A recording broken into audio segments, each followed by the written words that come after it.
بسم اللہ الرحمن الرحیم۔ امام زمانہ جلاللہ تعالی فرجہ الشریف کی زندگی نامہ ہم لوگ پڑھ رہے تھے نقوش امامت میں، اور نقوش امامت کا یہ آخری چیپٹر ہے، چونکہ امام مہدی آخر الزمان عجل اللہ تعالی فرجہ الشریف آخری امام ہے۔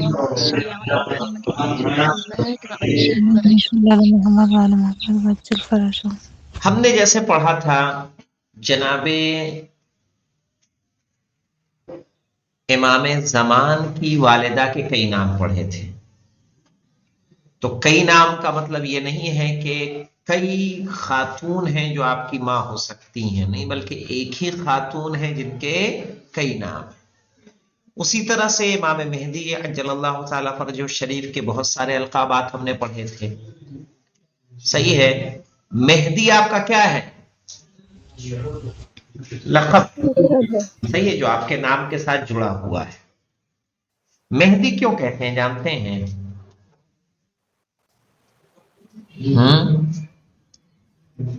یعنی آپ کے القاب میں دیکھیں کیا کیا ہے؟ مہدی ہے، حجت ہے، قائم ہے، منتظر ہے، خلف الصالح ہے، صاحب الامر ہے۔ پڑھا تھا کہ نہیں پڑھا تھا ہم لوگوں نے ایسا؟ تو مہدی کیوں کہتے ہیں؟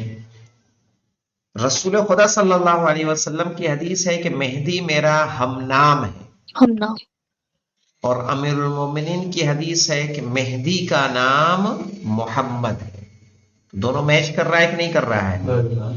جی اور آپ کو مہدی اس لیے کہا گیا ہے کہ کیونکہ خدا، صحیح ہے نا، آپ کی پوشیدہ امور کی طرف ہدایت کرے گا، اسی لیے جو قوتیں امام مہدی اجل اللہ تعالیٰ فرجہ الشریف کے پاس ہوں گی وہ کسی اور امام کے پاس نہیں، جو قوت، جو حمایت، صحیح ہے۔ تو کیوں؟ پوشیدہ اسرار کی طرف اللہ کی کیا کرے گا؟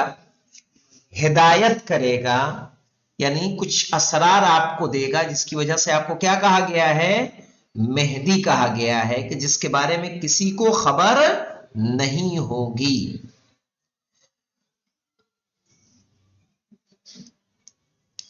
اس کے علاوہ دیکھیں، قائم آپ کو اس لیے کہا جاتا ہے کیونکہ آپ ایک ایسا قیام فرمائیں گے کہ جس کو تاریخ بشریت جانتی ہے، آپ ایسا حق قائم کریں گے جسے باطل چھو بھی نہیں سکے گا۔ اسی وجہ سے آپ کا قیام دوسرے قیاموں سے کیا ہوگا؟ ممتاز ہوگا، صحیح نا، جدا ہوگا، وہ خصوصیت کسی اور میں نہیں پائی جاتی ہوگی۔ ایک ابو حمزہ استعمالی نے روایت کی ہے 5ویں امام سے کہ انہوں نے پوچھا کہ اے فرزند رسول، کیا آپ تمام کے تمام قائم نہیں ہیں؟ سب تو حق کو قائم کرتے ہیں کہ نہیں کرتے ہیں؟ پہلے امام نے بھی حق کو قائم کیا، تیسرے امام نے، دوسرے امام نے، تمام ائمہ نے حق کو قائم کیا، تو سب کو قائم نہ کہہ کے صرف آخری والے کو قائم کیوں کہا گیا؟ یہ کس سے پوچھا انہوں نے؟ 5ویں امام سے۔ تو آپ نے فرمایا کہ جب میرے جد امام حسین علیہ السلام کو شہید کیا گیا تو فرشتوں نے بلند آواز میں گریہ کیا اور خدا کے سامنے فریاد کی، یہاں تک کہ امام محمد باقر علیہ السلام نے فرمایا کہ پھر خداوند متعال نے ملائکہ کے لیے امام حسین کی اولاد میں سے اماموں پر سے پردہ ہٹا دیا۔ یعنی امام حسین کی جو اولاد تھی، جب کربلا کا واقعہ ہوا تو کربلا کے واقعے میں جب دیکھا گیا کہ امام کو اس طرح سے شہید کیا جا رہا ہے تو کیا کیا فرشتوں نے؟ نالا کیا، گریہ کیا۔ گریہ کیا تو خدا نے کیا کیا؟ جو امام حسین کی نسل میں تھا ان سے اوپر سے کیا کیا؟